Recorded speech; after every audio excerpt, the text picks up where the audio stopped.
Hello everybody, welcome back to the channel, and in this series we are going to cover Flutter in great depth. Now this series is going to be comprised of multiple videos where we are going to cover Flutter in great detail. Now for each video we are going to be creating a brand new project, and each project is going to be slightly more complicated and more advanced than the one previous to it. And thus you're going to be learning more and more advanced Flutter concepts. And by the end of this series, you should pretty much call yourself a Flutter expert or a Flutter developer.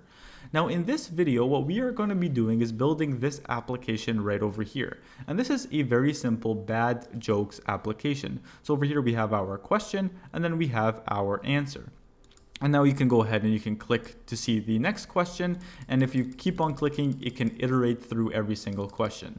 Now this is a very simple application, but if you're brand new to Flutter, you're going to be kind of shocked by the amount of code that is needed and the amount of new concepts that you will learn to build out this very simple application. I built this application on purpose because it's very simple, but it's also going to have a lot of the beginner Flutter concepts.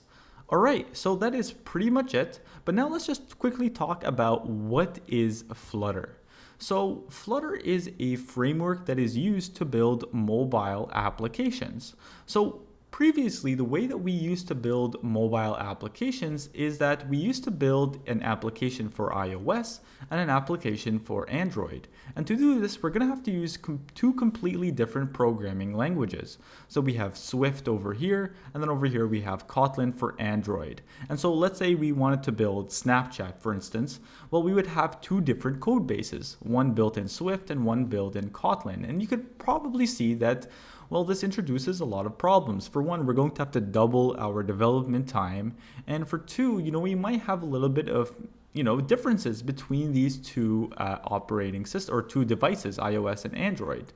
Now, this is where Flutter comes into place. Instead, what we would do is we would just develop our mobile application in Flutter. And Flutter uses the Dart programming language, and we'll talk about that a little bit later.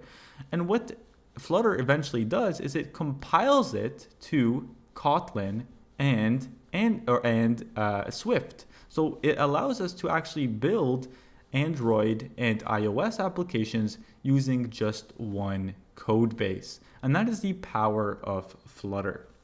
Now, one thing that I want to note is that Flutter, of course, uses Dart. And this is the programming language that is used on top of the Flutter framework. So this is a very important thing to learn. Dart right here, the Dart programming language, and we will learn it throughout this video. Now, one thing I want to note is that I do expect you to have some programming fundamentals. For example, I do expect you to know what a variable is. I do expect you to know what a loop is. I do expect you to know what an array is, for example. You do not have to know any Dart. We will cover that in great detail. But again, I'm not going to cover, hey, what is an array? What is a function? I do expect you to have some basic programming fundamental knowledge. If you programmed in any other language, that is completely fine.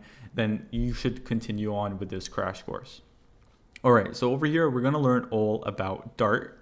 And then what we're going to do is we're going to learn about, well, downloading Flutter. How can we download Flutter on our local machine? And then we're going to learn about widgets. We'll talk about that a little bit later. And then we're going to talk about, what's going on here? Widgets. And then we're going to talk about state and widgets. So how we can manage state with widgets in Flutter. And then we're going to talk about how we can really organize the file structure. All right, but before we start, what I want to do is I want to give a quick shout out to this company right over here called FuelSrv. I'm not sponsored by this company or anything, but a good friend of mine actually created this, and I find the concept really cool. Essentially what it does is it allows you to pump gas from the convenience of your own home. So what you would do is you just download their mobile app, and then you would go ahead and say where your car location is. And then they have a fleet of trucks that would come to you and have gas in them. And they would just go ahead and pump gas into your car. So you can just be home, chilling on your TV. And if you remember that you're low on gas, then you can just use this app. They go ahead and they pump gas into your car and then they leave. Right now, they're currently based on Vancouver only, but I think they're very rapidly expanding to multiple cities and multiple countries across the world. So go check them out. They have a bunch of social media links that I'll put in the description. Go ahead and show them some love. Now let's get into the crash course. Alright, my good friends, in this section we will learn all about Dart variables. So let's get right into it. Now to code in Dart, we're not going to code in an IDE. Instead, we're going to use this wonderful website called dartpad.dev. And it's just going to provide us with this nice interface that will allow us to code in Dart and learn the Dart programming language. So let's go ahead and let's start working with some variables. Now, one thing that I want to note here is Dartpad executes a function called main. And so once I hit run over here, it's going to look for a function called main and it's going to execute that. So all our logic has to be inside of that function. So we're going to talk about functions a little bit later, but for now, let's just quickly create that function. So if you don't understand the syntax, that's fine. We're going to do void main, and then we're going to do parentheses and then curly braces. This is kind of typical syntax of a function in any programming language. But if you don't really understand what void is, I'll talk about that a little bit later. But for now, we're going to talk about variables. So how do we declare variables in Dart? Well, we use the var keyword. So let's say I want to store the color of my car. I'm going to do something like var color is equal to, and then the string green. So the string green over here. And now if I wanted to print this to the console, what I can do is print and then color. And then over here, we always have to append these semicolons to the end of every single line of Dart. I know it might get a little bit annoying, but you can see here that we get an error. And if we were to run this, we will get an error right over here. So we need to add semicolons. And I'm going to forget them, you're going to forget them, but we're going to be consistently reminded of them. So if we click run over here, we should see green. So you can see green. Okay, cool. Now, one thing that we can do is, of course, reassign the variable. So let's say I got my car sprayed. I can say now that the color is equal to blue. So if I were to go ahead now and print this down here and execute this, you can see that the color is now equal to blue. Now, you might be thinking, okay, what if I can do something like this? Color is equal to 12.3. I know that makes no sense, but is this valid? Can I do this? And actually you can't. And the reason for this is because Dart is very, very strictly typed. So over here, once we declared our variable and we gave it this string over here, the color, Dart was able to infer that the color variable is always going to be a string. So it's always going to be a string. Now we're allowed to change it to something that's not, or something that is a string, but a different string. But we're not allowed to change it to something that's completely not a string. Actually, the type of this is double because we have decimal places over here. And this is to show you that Dart is very strictly typed programming language. Now, with that being said, we can actually declare variables in a completely different way. So we used var over here, but we can also define the type of the variable. So we can do string name and then my name over here, so lathe. And this is completely valid. If I were to do a print name, this is also another way that we can create a variable. So you can see here, we should see lathe. All right, that is terrific. Now, of course, we can do this with multiple variables. We can say int weight is equal to 20, and then we can say the height is equal to 12.4. We can also say Boolean. So Boolean is female. Say you want to get my gender. We can say false, I'm not female. And then we can, of course, print these out. And now, of course, what we can do is we can reassign our name to whatever it is that we want. We can say Lena if we want to. Now, you might be asking, okay, when do I want to use var and when do I want to use this typing to declare our variables? Well, we want to use var when we are declaring our variables and we're giving it a value. So, for example, just like we're doing over here. We have name is equal to lathe. In this case, we actually don't want to say what the type is, Because Dart is able to infer it. It's able to infer it because, well, it's going to look at the string length. It's going to say, okay, name is equal to a string. However, when we do something like this, so let's say we do something like this, we don't know my gender. And so what we want to do is we want to first just declare this over here, and then we can give it a value a little bit later. Well, in this case, this is where you want to use the actual type. So this right here is where you want to use the type. So that now I can't do something like is female is equal to a number. It's going to get mad at me. As you can see in a bit, it will get mad at me. That's when you actually want to strictly use the type, so you can tell Dart exactly what the type of this variable is, because we didn't give it a value. All right, cool. So that's pretty much it. The last thing that I want to talk about, actually there's two more things I want to talk about, is const and final. So let's talk about const first. Const is, I'm sure you guys are going to understand what const is. So let's say I'm doing const first name is equal to length. And now let's say in the future I want to change my first name and I want to change it to Jamal. And if that were to happen, you can see that it's going to get mad at me. Let's just get rid of this. And that's because const stands for constant. And so once we declare it and give it a value, it's always going to be consistently that value. We cannot change it. If you want to have the ability to change a value, then you would use var or the actual type to create that variable. So yeah, that's pretty much it. That's not that difficult. But now I want to talk about final. So final is very, very similar to const in that once you give your variable a value, you cannot change it. But with final, you're allowed to set your variable once. So let me explain to you what I mean by this. So over here, we're going to say final, and then we're going to say last name. And this is actually completely fine right over here. But however, if I were to do const last, or let's do first name, this is not fine because const, we have to give it a variable right away. You can see here we have an error. So the first name must be initialized. We must initialize it with a value. So we've declared it, but we also have to initialize it. However, with final, we actually don't have to initialize it. However, once we do initialize it, so we can say here last name is equal to Harb. Once we do initialize it, we absolutely cannot change it again.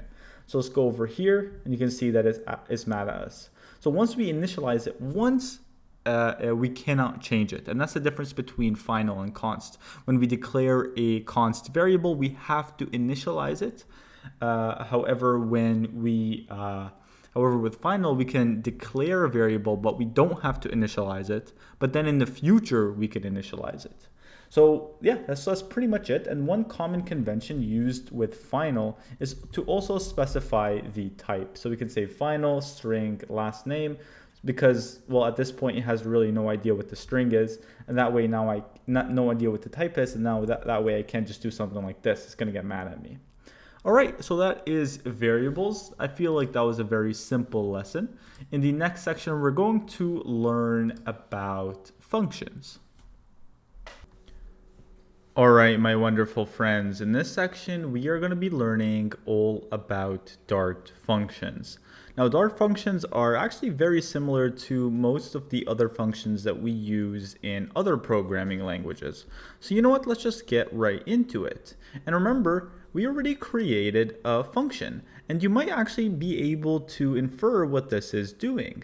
So over here we have the name of the function, which is main, and over here we have the parentheses where we're going to pass any parameters, and over here we have our curly braces where we can pass our block of code right in here.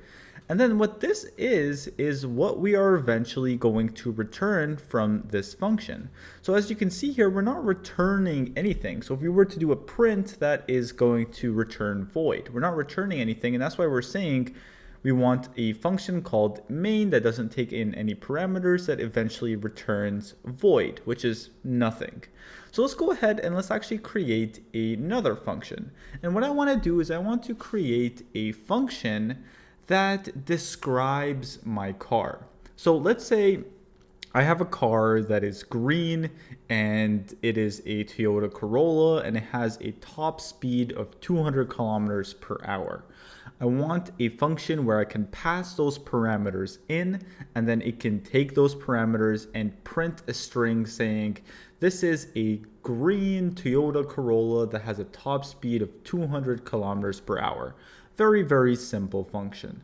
So let's go about doing this. So the first thing that we want to do is we want to define what this function is eventually going to return. Well, this is going to return void because all we're doing is printing here. And I'm going to call this function car description. So car description. And then it's going to take in some parameters. And then over here, we're going to have our block of code. Now, what are the parameters? Well, we want the color. Now, what type is the color going to be? Well, the type is going to be of type string. So what we can do here is we can say string color. That's the very first parameter. And then we can also say string model. That's the second parameter. And then we can say double and top speed. So double is a number with decimal places. All right, cool. So now what I want to do is very simply just print it out. So I want to print out a string saying, hey, this is and then the color of the car, and then the model, and then that has a top speed of, and then the kilometers per hour. So this is the top speed variable, and we're gonna say kilometers per hour. So how can I actually inject these variables into this print statement, into this string itself? Well, Dart has this really neat way of string interpolation. If what you want to do is you want to get this variable inside of the string, all you have to do is have a $sign and then the variable that you want to inject into the string. In this case, it's color. Similarly, over here, we can do $sign model. And then over here, we can do $sign. But you can see here, now we get $sign top speed KM. That's not what we want. So you can see here that the spacing is making a difference. The spacing is used to figure out exactly what that variable is. Now over here, I don't want to have something like top speed, then space kilometers per hour. I want to have something like 220, no space kilometers per hour. So what I can do to circumvent this is just wrap this in curly braces. So I can just wrap what I want in curly braces, and that is completely fine. So now what I can do is I can actually go ahead and call this function, and I can say something like car description, and I can pass in green, and I can pass in a Jaguar, and I can pass in a top speed of 220.5 kilometers per hour. And if I were to run this, we should get that output right over here. This is a green Jaguar that has a top speed of 220 kilometers per hour. All right, that is really, really simple. There's nothing that tough about it. But now let's actually start talking about returning some things. So right now what we're doing, all we're really doing is we're just printing it out, but maybe we want to return this string. So instead of printing it, what we can simply do at this point is say return. So we can say return. So over here we can say return, and now you can see it's mad at me because I'm saying that the return type is void. And so in this case, it's actually now a string.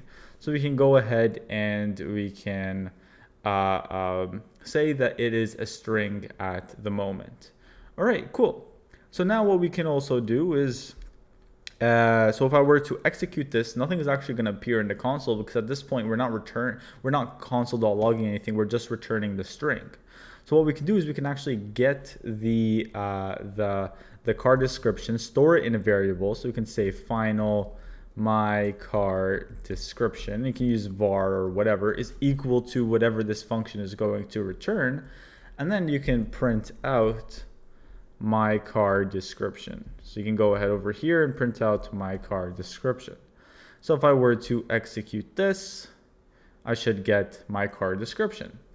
All right, that is awesome. That's really, really cool. Now, the last thing that I want to talk about is a different way of actually passing in parameters. So there might be a different way that there is a different way to pass in parameters, and you're going to see it all over Flutter. So sometimes parameters are passed in this way, but sometimes parameters are actually passed in another way. And this way is by actually wrapping the parameters with curly braces. So you can see here, we wrap it with curly braces.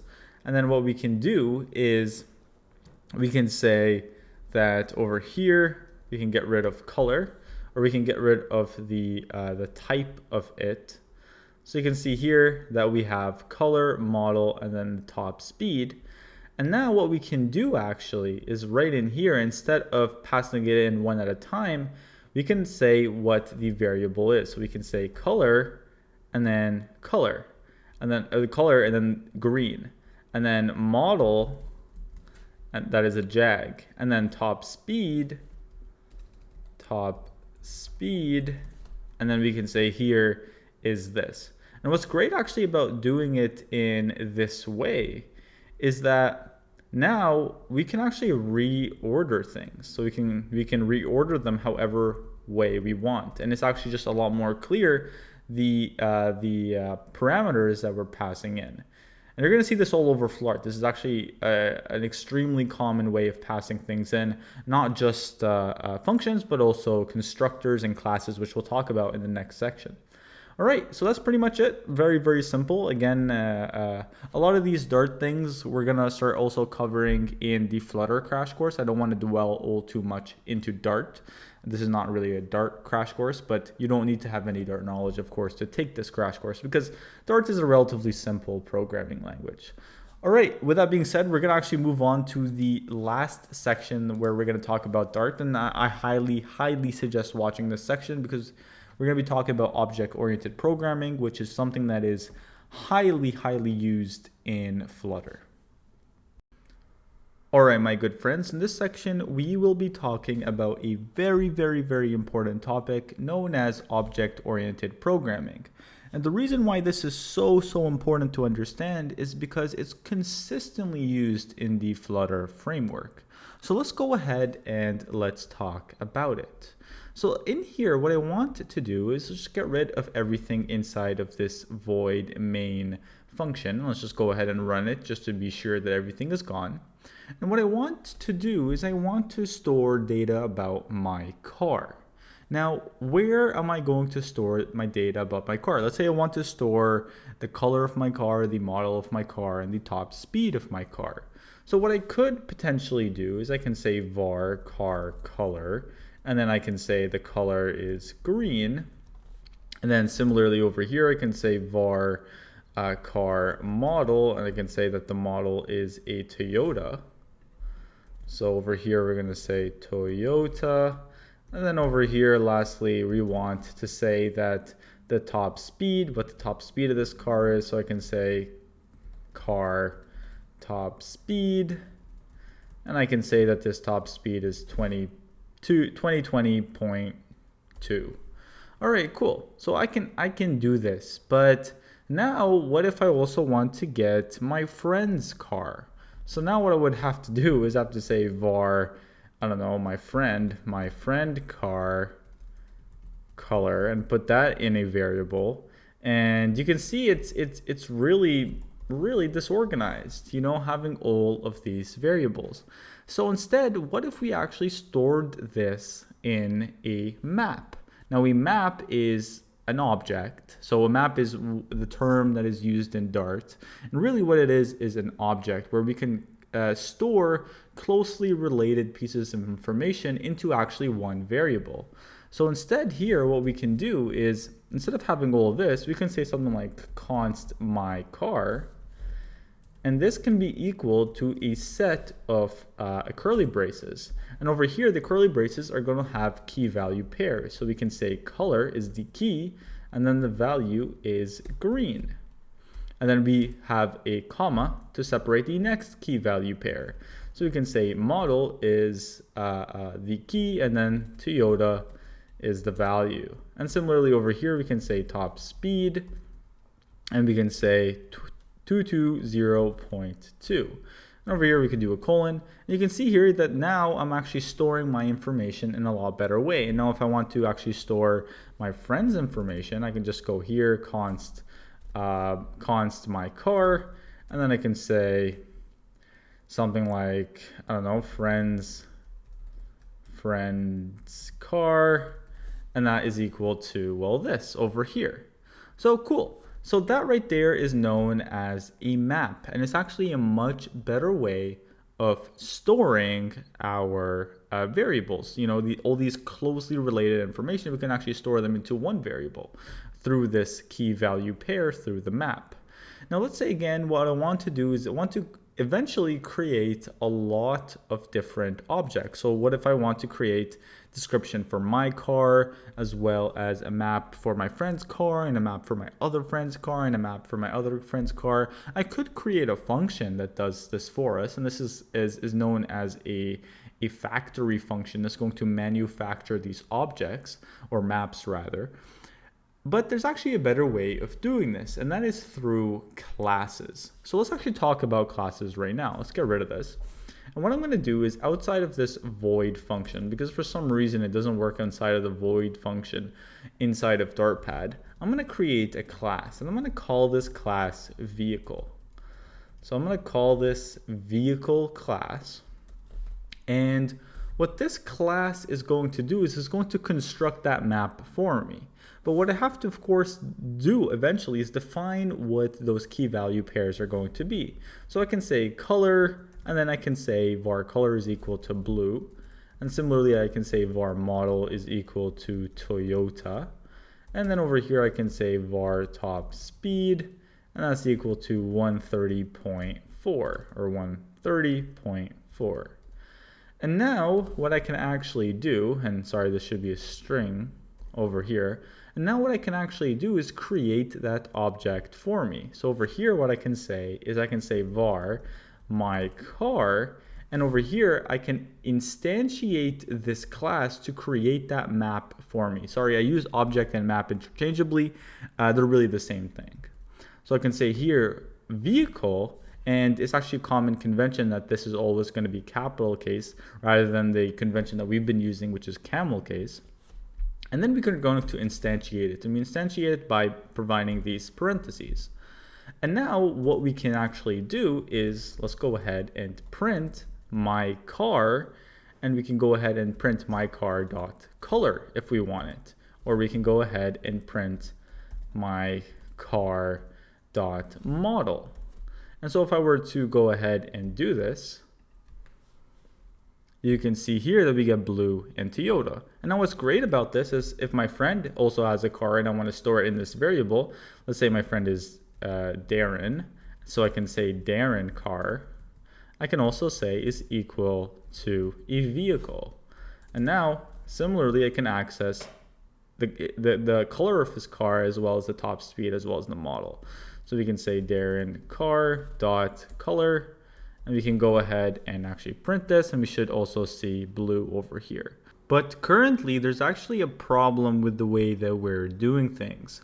You can see here that my car has the same key value pairs as Darren's car. And if we were to create another variable and instantiate it with this vehicle class, it's always going to have a color of blue, a model of Toyota, and a top speed of, well, 130.4.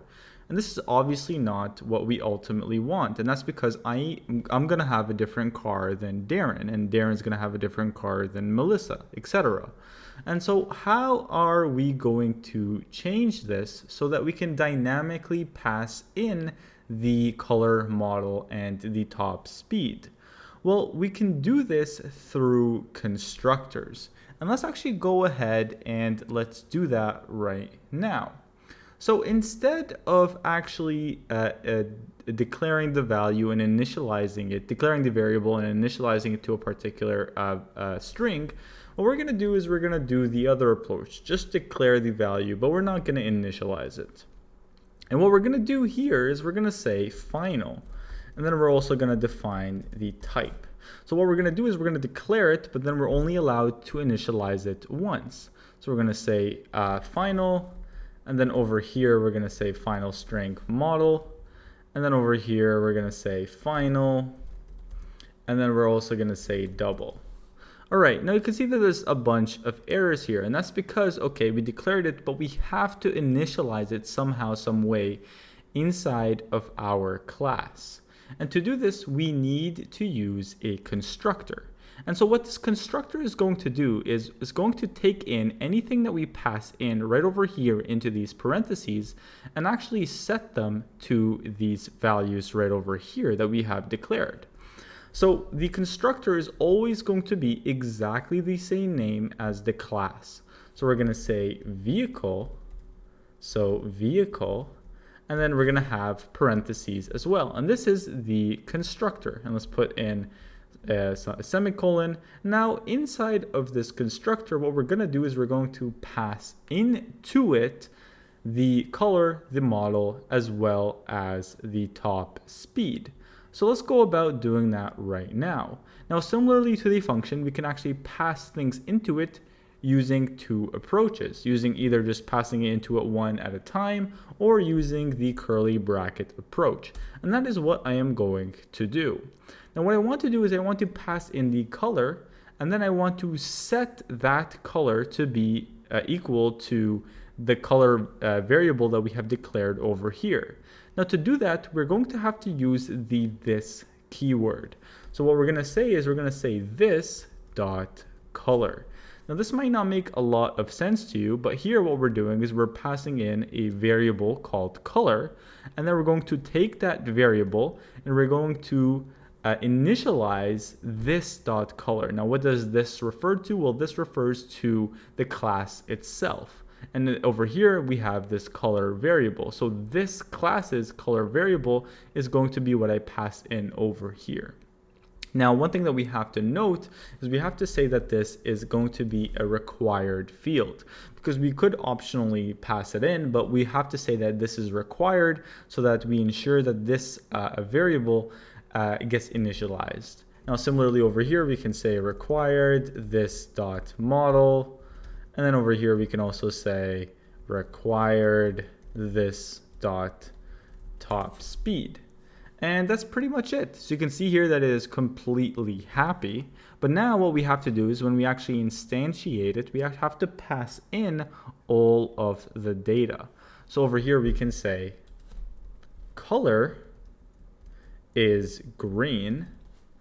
And over here, we can say the model is Toyota. Actually, let's change it up. Let's change it to Jaguar. And then over here, we're going to say the top speed is 111.111. So over here, this should be completely happy with us, and it is. Now over here, what we can do is we can say the same exact thing, but this time we can, let's just change the variables up a little bit. Let's say that this is pink, this is a Lamborghini, which I don't know how to spell, so I'm just going to abbreviate it with Lambo, and then I'm going to say 333.333. Now if I were to run this, my car.color should be green and the model should be Jaguar, but Darren's car should be pink. All right. And this is extremely, extremely important to understand. And the reason why this is so important to understand is because we're going to use this all over the place inside of Flutter. Now, I want to quickly also note that we can also pass things in a different way. So by not using these curly brackets. So if we don't use the curly brackets, then we can get rid of the required over here. At that point, all we have to do is this dot color, this dot speed, or this dot model, and then this dot top speed. And over here, we're going to have to pass in those variables one at a time. They're not named in any way. And there we go. So that would work just fine. And over here, similarly, we can do that as well. So that is an alternative. All right. Now, honestly, in Flutter, you're mostly going to see the named way of passing parameters. But this is also another very important way that you need to understand, because you will also see this in Flutter as well. So if we were to run this, you can see here that we have these variables. Now, one thing I want to add is we can actually have methods inside of here as well. So we're not just restricted to variables, which are just key value pairs, but we can have functions inside of these maps, which are called methods. So we can say here void, and over here we can have description. And similarly here, we can have a method that just prints the description of the car. So we can say my car is a, or maybe not my car, let's just say this car. This car is a, then we can do $ color, and then we can oversee here $ model. So this is a green, or Jaguar in this case. So green Jaguar with a $ and then curly braces, because we want to have kilometers per hour without any spaces in between. And then we're going to say top speed. And now what I can actually do here is, instead of printing this out, what I can do is I can just say my car dot, and then I can say my car dot description. So description, I can actually go ahead and call it. So if I were to do that, it fails, of course, for some odd reason, and that's because we don't have a semicolon. So let's remember to put that semicolon. And you can see here that my car is a green Jaguar with a I forgot to say top speed, with a top speed of 111.111 kilometers per hour. And of course, now we can do the same thing with Darren's car. So we can say Darren car dot description, and then over here, what we can do is run that, and there we go. We can have something very, very similar. And that right there is object-oriented programming. Now, one thing I want to also note is that everything is an object or a map in Dart. So a string is a map, an array is a map. Actually, it's called list in Dart. A number is a map. And everything in this point is going to be a map. And object-oriented programming is a very, very important concept that you're going to see all over Flutter. And honestly, you cannot learn Flutter without mastering that. Now, if you're a little bit confused, I do recommend maybe watching this video again, maybe reading an article about it. But also, I also would recommend to kind of just move on, because once you go into Flutter, all these concepts are going to be ingrained in you, because we're going to be using them consistently. Now that we have learned all about Dart, let's actually go ahead and let's start working with Flutter. Now, to do this, what we need to do is, well, of course, install Flutter on our local machine. Now, this is the worst part of any crash course, downloading something on your local machine. There's always a bunch of problems that can go on. So I'm going to try to go through this as detailed as possible. Now, whether you're on Mac or Windows, the steps will be relatively the same. I'm on a Mac machine, so I'm going to show you the steps on Mac, but if you're on Windows, you can actually follow along, and I do encourage you to follow along. Now, I also will note some links in the description below in order for you to follow along how to do it specifically for Windows in case there are differences. But I did this on a Windows machine that belonged to my friends, and the steps were very, very, very similar. So I do encourage you to follow along. So in order to download Flutter on your local machine, there's actually two things that we need to download. We need to download the Flutter SDK, and we need to download some sort of emulator. The Flutter SDK is, well, the way where we can actually create Flutter commands. So if I were to go to my terminal, and I were to zoom in a little bit and do just Flutter, well, you can see here there's a bunch of Flutter commands. Now, if you were to try this and you don't have Flutter installed, well, you're going to get some errors. So what we want is we want this over here. Now, the emulator is that mobile device that I showed you in the very beginning. It's just an emulator. It emulates a mobile device, and we need to have an emulator running in order to, well, run our application. Now, we are going to be using Android Studio that's going to provide us with an emulator, but we'll download that a little bit later. Now, for now, let's just work with the Flutter SDK. Now, to do this, I highly encourage go to flutter.dev, and then go to docs, and then go to getting started right over here. Let me just zoom in here, getting started. And then over here, it's going to ask you what operating system you're using. Of course, if you're on Windows, click Windows. And over here, you can see some of the system requirements. Now, again, we can see here that the steps are relatively similar to Mac. So I'm just going to go back to Mac. And what I want you to do is click this button right over here. And this is going to download a zip file. And this is going to take quite a long time. So I already did it. And the reason why I already did it is because it's literally just a click and you have to wait maybe 5 minutes. So there's no complex aspect of it. And what you should do once you unzip your file is you should get some sort of Flutter folder.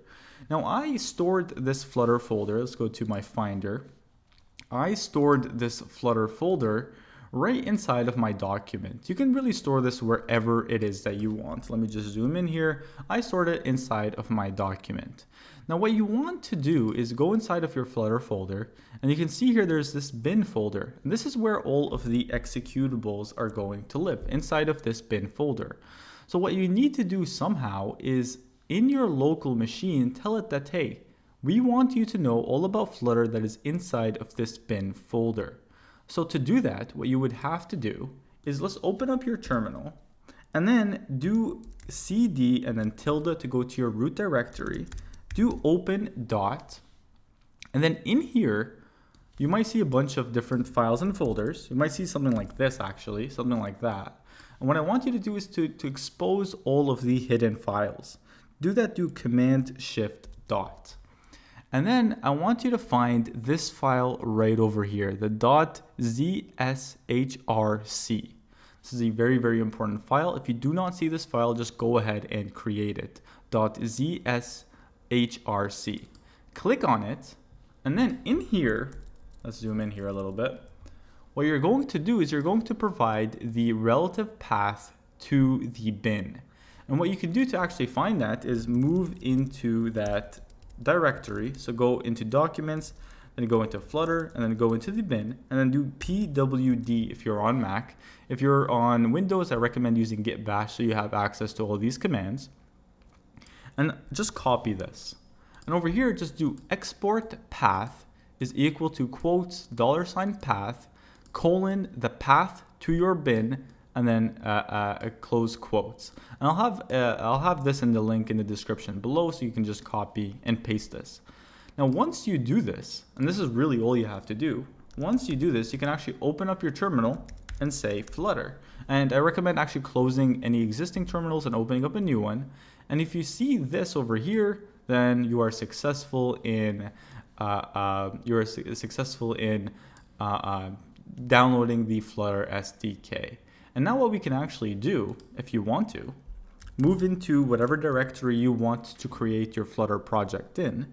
And now you can do Flutter create, and then you can do Flutter create, and then you can give that project a name. I'm going to call this bad jokes tut. And actually, let me move it to my desktop directory. Might be better if I do that. cd desktop, and then over here I'm going to do Flutter create, and I'm going to call this bad jokes tutorial. So I'm going to create it, and we should see that right over here. Now, if I were to move into this, you can go in here, and I want to open this up in some sort of code editor. I'm going to use Visual Studio Code because that's by far my favorite code editor. You can just go over here and download that. If you don't, I'll have a link in the description. It's a really easy download. Just go press open, go to desktop, and I'm going to go to Bad Jokes Tutorial and open it up. And we'll talk about the structures right now a little bit. So over here you can see that we have our files and folders. This is our prototypical application. But the main thing that I want to talk about is this right here, the lib directory. This is where our application is going to live. And we'll dissect this file in great detail. Do not worry, but this is just the download process. So this is the actual code of our application. Now, one thing I do want to note is if you're on Visual Studio Code, which I highly recommend that you go on, go to the extensions, and I want you to download the Dart extension, so Dart extension, as well as the Flutter extension. And this is going to make our development process a whole lot easier, and it's going to allow us to actually run our application in the emulator. So go ahead and install these two extensions, absolutely vital to do that. All right, so now that we have installed the SDK, one thing I want to quickly note is that you should always look at these minimum requirements. You should have a Mac OS system, you should have this much disk space, and you should have Git installed. I'm going to assume you have Git installed. If you don't, just go to Git over here and install Git. And it's also very highly recommended if you're on Mac to download Xcode. So you could do that by going to the App Store. So go to the App Store, and then in here, you can just go to search. So search over here, say Xcode in search, and you can download this app. I already downloaded it, but you can open it if you want to. All right, cool. So now let's actually go ahead and let's download the emulator. If you want, you can actually use Xcode as the emulator, but we're going to use Android Studio. And the reason for this is because if you're on Mac or Windows, you can go ahead and use this regardless. So let's go ahead and let's just press download Android Studio. It's going to automatically know what operating system you're using. You're going to probably have to agree to some terms and services. So you can go over here, just download with Intel chip. And this is going to take quite a long time, so I'm going to pause the video and be right back once it has downloaded.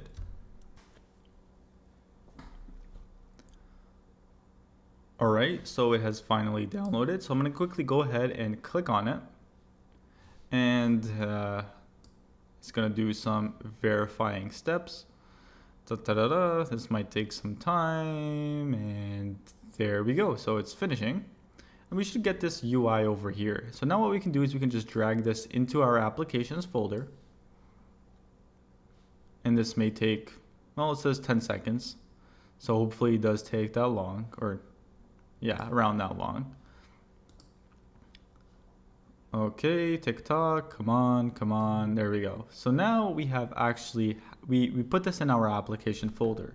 So now what we can do is we can actually search for Android Studio, and we can try to open it up. And when we open it up, we should get this wizard that we get right away. We should get this the first time we try to open up our application. So we're gonna go ahead, open up Android Studio, and we should get this right over here. So let's just wait a little bit of time, and we should get this right here. Actually, what you might get instead is some sort of wizard that takes you through the steps that you need to take. Just go through that wizard. It's a very, very simple wizard. Just go through it.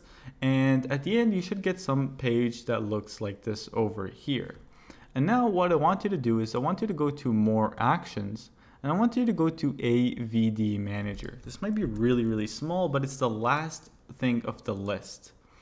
And then in here, you can see that I already have one, but what I want you to do is create a new virtual device. And click a device that has this Play Store over here. Really doesn't matter for the purpose of this video, but for future videos, it will matter.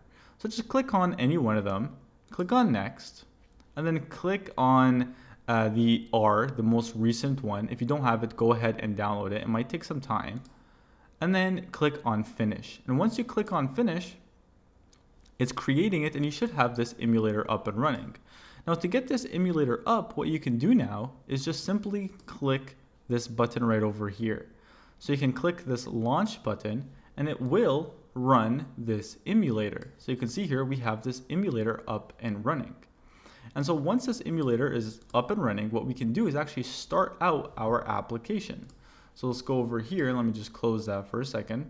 So we can actually start out this Flutter application. I'll show you how we can start it out as soon as this is up and running, because this won't work if this isn't running. So let's just wait. Hopefully it doesn't take too long. You can see here Google, my favorite company. Actually, I work for a great company right now. Maybe like 10 years in the future, I'll think about Google. But right now, I work for a really good company. So let's just go ahead and let's just wait. I do not want to pause the video because it is a pain always to pause videos. I hate pausing videos. They take so long. Now, one thing that I want to note actually is that if you go over here, what you can actually do is something called Flutter Doctor to see if everything is working completely fine in your application. So you can do Flutter doctor, and what this is going to do is run a series of checks in order to check if your application or your current local setup is up to date and everything is working fine. So let's just go ahead over here.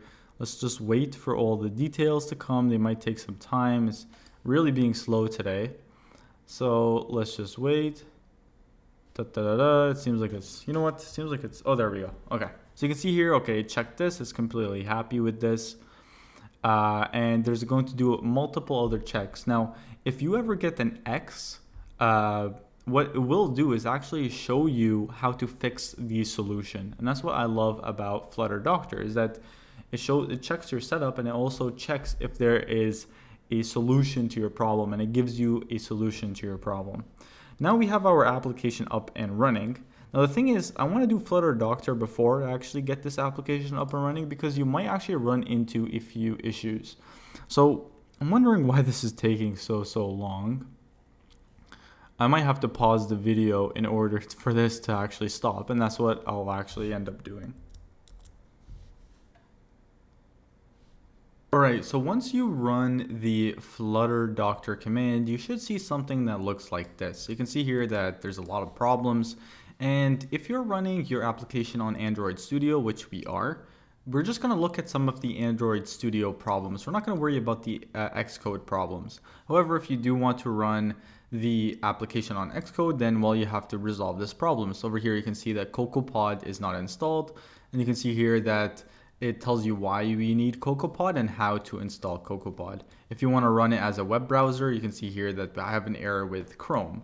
But again, I'm using Android Studio, so I'm going to fix these problems. So the first problem is some of the Android license agreement has not been accepted. So what we can do here to fix this is, let's just open this up in a separate terminal. I'm going to say here, new window, and I'm going to go new whatever. Let's see if that's the case. There we go. And I'm going to run this command over here. So I'm going to say flutter doctor -- android, or let's go here. Let's fix that command a little bit. So let's say here flutter doctor and then -- android license. So you can see here that we're fetching the license over here. So we can go ahead and we can say, we can read it if we want to, and just say, yes, we approve of it. And then, yes, we approve of it. Yes, we approve of it. Yes, yes, yes, a bunch of yeses. Now if we do flutter doctor, this might take a while. Hopefully it doesn't. Yeah, well, yeah, so you can see here that it's running a little bit faster, but this has solved. So now the next step, and this is probably the most tedious one. This is really the worst one, honestly, but I'll show you how to solve this problem. It says that Android Studio is unable to install Java. Now to fix this, the first thing you need to do is, well, install Java on your local machine.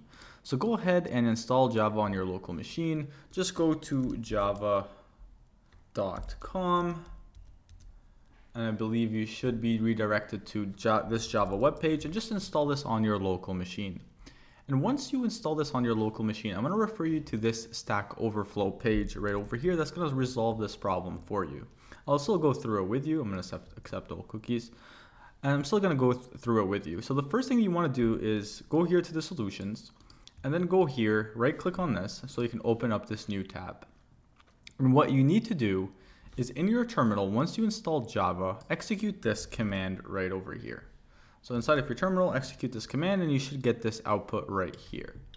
And then you can execute this command, etc. But really what you want to do is in your etc file, so you can use either the .zsh-env, or you can use the etc file that we have used already. So if you go back to Finder, let's just go to cd/, and then let's do open dot. Inside of this file, the .zshr, you can see that what I want you to do is copy this line of code and paste it in there. Export Java_home is equal to $, and then this right over here, this directory. And this should be the exact same directory for you as well. And once you do that, go back to the Stack Overflow and then execute this command. So go over here, cd into this directory, and then whatever this command does, honestly, I really don't really know what this command is doing. It's just allowing us to have the connection. So go over here and now do Flutter doctor. And now once you do Flutter doctor, give it a few seconds and this should actually be checked off. And once both of these Android things are actually checked off, what you can actually do is, and you can see here now it's checked, it's completely happy. If you're not doing it on iOS or web, you don't need to. You don't have to worry about these other things, but you can see the Android is completely happy. Now what you can do is actually go to your application, go to run, and run without debugger. And you can see here that it's going to give you this over here. You're going to say Dart and Flutter. And so it's going to go ahead. You're going to see this output right over here. And what it's going to do is it's going to run this default application on this emulator. So make sure that the emulator is up and running and you see it on your screen. Very, very important. And so it's going to run this application on the emulator. So this might take a little bit of time. I really do not want to pause the video, so I'm just gonna hopefully wait it out. If it does take some time, I will have to pause the video, unfortunately. And let me just close off all these things. I'll keep all these things in the link in the description below for you guys to learn about. So let's just wait a little bit of time until this is done downloading.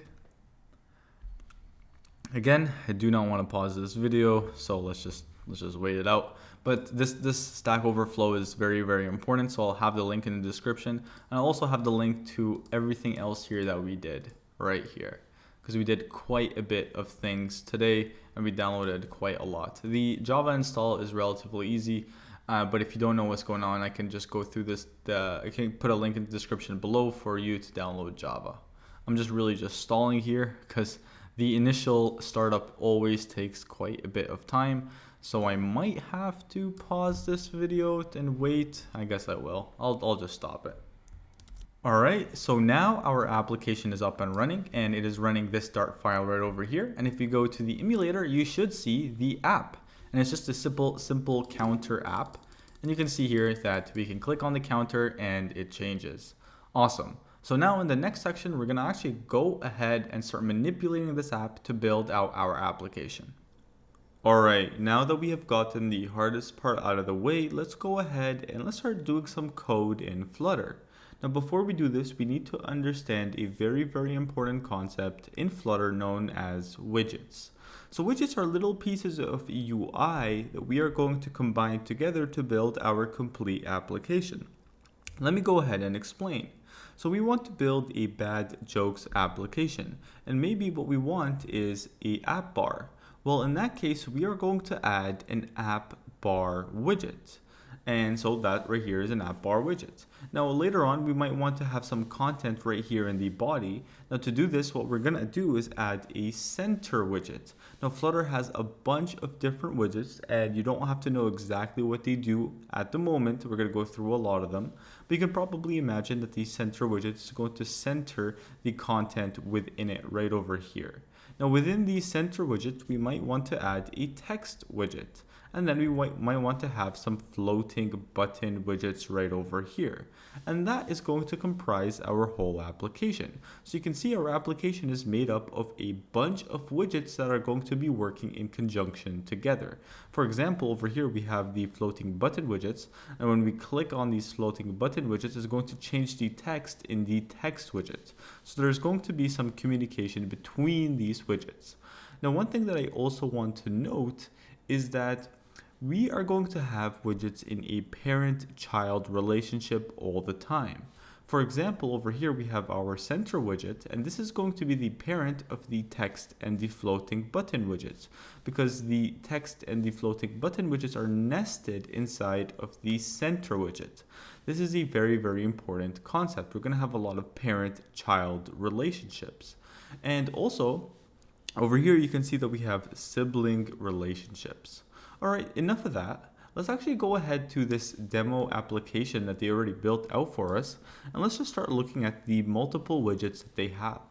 So over here they have an app bar widget. Over here they have some sort of body widget. This probably is a center because it's centering the content right over here. And over here we have a text widget, another text widget, and then over here we have a floating button widget. And when I click on this button over here, you can see that this changes the text widget. So let's actually go to the lib file, and let's go to the main.dart file, and let's actually just take a look at the file real quick. Later on, we're going to remove everything, but for now, let's just take a look at it. So we're importing some things, okay? So we're importing package flutter material dart, and then we have this void main function over here. So we actually talked about this in the Dartpad lesson. This is the main function that is going to be called in Dartpad that is going to execute our code. And that's actually the same exact thing that's going to happen in Flutter. It's going to look for this main function and it's going to execute this. And then because inside here we have this thing called run app, and then over here we have my app. So it seems like my app is our whole application and we're running it right over here. So this is a very important function. But now let's actually look at this. And actually, let's just skip this for now. And let's start looking for some of these widgets over here. So we should have an app bar widget. We should have some text widgets and a floating button widget. So if I were to scroll down, you can see here that we have an app bar widget. And what's actually really neat about this is that we kind of learned about this. This is a class, and we are creating, what we're doing here is we're instantiating this app bar to create a map. So you can see here we learned about this, and over here we have named parameters. So we have our app bar and we're giving it a title, and then over here this is actually another widget. So you can see here the concept of nested widgets. We have the app bar widget, and over here we have a text widget. Now eventually all these are going to realize to a map, but you get the point. Over here we have our named parameters. Now over here you can see we have our floating action button widget. Now you might be asking, where are all these coming from? Well, it's coming from this package over here. If I were to comment this out, you can see all of these things that we're getting right off the bat, they're throwing errors. And that's because it's coming from this package. Okay, so let's actually go ahead and just completely delete everything. Let's just do everything from the bare bones scratch. All right, so what I want to do is, well, first thing we need to do is we need to import that package. So we're gonna go ahead and we're gonna do add package, and we're gonna do Flutter, and then we're gonna do material.dart. So this is a very important package in order to get all of those widgets and other pieces of functionality that we need. And of course, we need a colon at the very end. And then we need our main function. So we're going to do main. And then over here, we're going to do run app. So run app. So this is a function that is coming from this library over here, run app. And then over here, we're going to, well, pass in a widget that is going to comprise of our whole application. And that we are going to call my app. We're going to instantiate it right over here. Now this doesn't exist at the moment. So what we need to do is we need to create a custom widget. Now, how do custom widgets work? Well, widgets are classes. So what we're going to do is something like this: the class, and then the name of the widget. Then over here, we're going to extend stateless widgets. We didn't talk about this part when we were talking about object-oriented programming, but this is a very important concept. This right here, what we're doing here is we're doing class, name of the widget, and then we're extending from another class. And what that means is all of the properties and methods that are within this class over here, we also want to put inside of this class. And once we do that, we're going to have access to the build method. And what this allows us to do is build a widget, build and return a widget. So we're going to build, and then we're going to eventually return some sort of widget. So let's actually go through that right now. So we're going to do class, and we're going to call this widget my app. So we're going to go ahead, call this widget my app, and we're going to extend stateless widget. We'll talk about stateful and stateless widgets a little bit later, but for now, this is going to give us access to that wonderful build method. All right, So over here we have our my app, and you can see that it's mad at us because if we want to extend stateless widget, what we need to do is we need to build a widget. So let's go ahead and let's call that build method. Now inside of the build method, we are going to have the build context.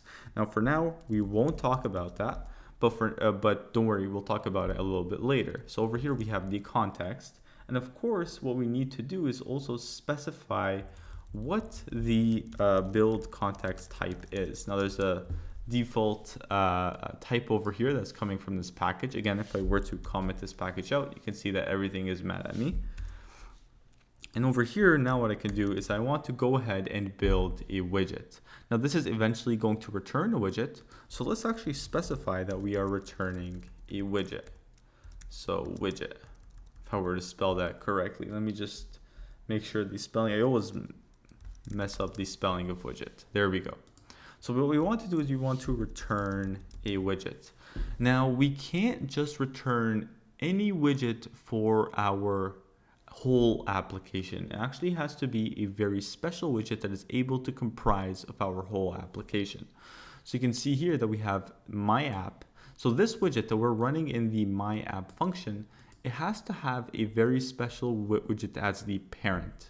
We can't have a text widget, we can't have whatever widget, it has to be an app widget. And in this case, we're going to use the material app widget. So material app widget. And this is going to be a very, very important widget in order to create the app. So we're going to go over here. And remember, this is a class. So remember, this is a class and we're instantiating it to create a map. Now you don't have to know exactly what this is. You're going to learn all about these widgets a little bit later. But now what we need to do is pass it some named properties, such as home. And now home is going to contain another widget. And in this case, I'm going to give this a text widget. And this is going to take a parameter, not a named parameter. And this is just going to be the text. I'm going to say my app. And over here, I'm going to give this a semicolon. And if I were to save this and I were to go back over here, you can see that we have our application up and running. So what do we do here? Well, we created this widget using a class, and we ended up using this build method to return a material app widget that has a named parameter that is a text widget over here. So this is really the premise of Flutter. We're going to have a bunch of different widgets that are nested together, and eventually we're going to show you how we can form these relationships between these widgets. All right, so that's pretty cool. So I hope that kind of made sense. We actually kind of developed our first little Flutter application. It's really ugly and it doesn't really do anything, but it is a real Flutter application. Now in the next section, we're going to learn more about widgets, and we're going to actually go ahead and code out the UI of our application. Now that we have an idea of how we can build applications through widgets, let's actually use multiple widgets in conjunction to go ahead and build out the UI of our application. So let's go over here, and inside of home, what I'm going to do is I'm going to use a different widget. Right now we're using text, and this just takes in one property right over here. And we actually cannot nest widgets with the text widget, which is going to make our application very restrictive. So instead, a very, very common widget to use for this home property is the scaffold widget. So we're going to say scaffold widget. Now, if you don't know what the scaffold widget is, do not worry, I completely understand. But what you can do is you can actually go to the official documentation and you can search for the scaffold widget. And what's neat about the scaffold widget is it has a lot of different properties. Let me just zoom in here a little bit. You can see here that it has a lot of different properties, such as the app bar property, background color property, body property, and you can click on this and you can see that, okay, this takes in a widget. So you can see here with the scaffold widget, we can actually construct this application. We can have an app bar, we can have a body, we can have a floating button. And you know what? Let's actually just go ahead. I know we're not going to use an app bar, but we can say app bar, and we can use the built-in app bar widget over here. And if I were to save this and go over here, you can see that now we have an app bar. Now, another property is the floating button. We can have a floating action button if we want to. And then we need an on press here, and we'll talk about on press a little bit later, do not worry. But you can see here we have now a floating button widget. And this is the power of the scaffold widget. There's so many different properties that we can utilize. Now in our scenario, we're not going to be using any of these properties. Instead, we are going to use the body property. And this also takes in a widget. Now this is going to comprise of the body of our whole application. And what I want to do is I want to center everything right in the middle. And therefore, I am going to use the center widget. So I'm going to go ahead and save that. And now we should see this application, a very, very empty application. Now this center widget is going to take in a named parameter, which is child. And in the child, what I want to do is, well, I want to add our application. So let's actually think about what we're going to be adding here. So we're going to be adding the question. This is going to be the joke question, such as, what do you call a pencil with 2 erasers? And then over here, we're going to have the answer, and that's kind of the joke. So for example, for that question, I'm going to say pointless. And then over here, we're going to have 2 buttons, and then we're able to click back and forth to see exactly the next question and the previous question. So it seems like we have multiple widgets here. We're going to have a text widget, we're going to have another text widget, and we're going to have 2 floating action widgets. And what they are, they're actually aligned vertically. So they're aligned vertically. So we're going to have one widget here, and then one widget here. So to align widgets vertically, actually what we need to use is a widget that allows us to do that. And that is known as the column widget. And this is a very, very important widget. And what's special about this is that it doesn't take the property child, it takes the property children. And you can see here that this is a list, an array, if you will. And over here, we can have multiple widgets in here. And so what we can do is we can actually abbreviate. This is going to return a widget. And over here, we can add multiple widgets. So for example, we can have a text widget. And over here, we can have the text, what do you call a pencil with with 2 erasers? Question mark. And then over here, we can have another one. So another text, I'm separating them by commas, and I can say pointless. And then over here, we can have our buttons. But for now, let me just show you what we have here.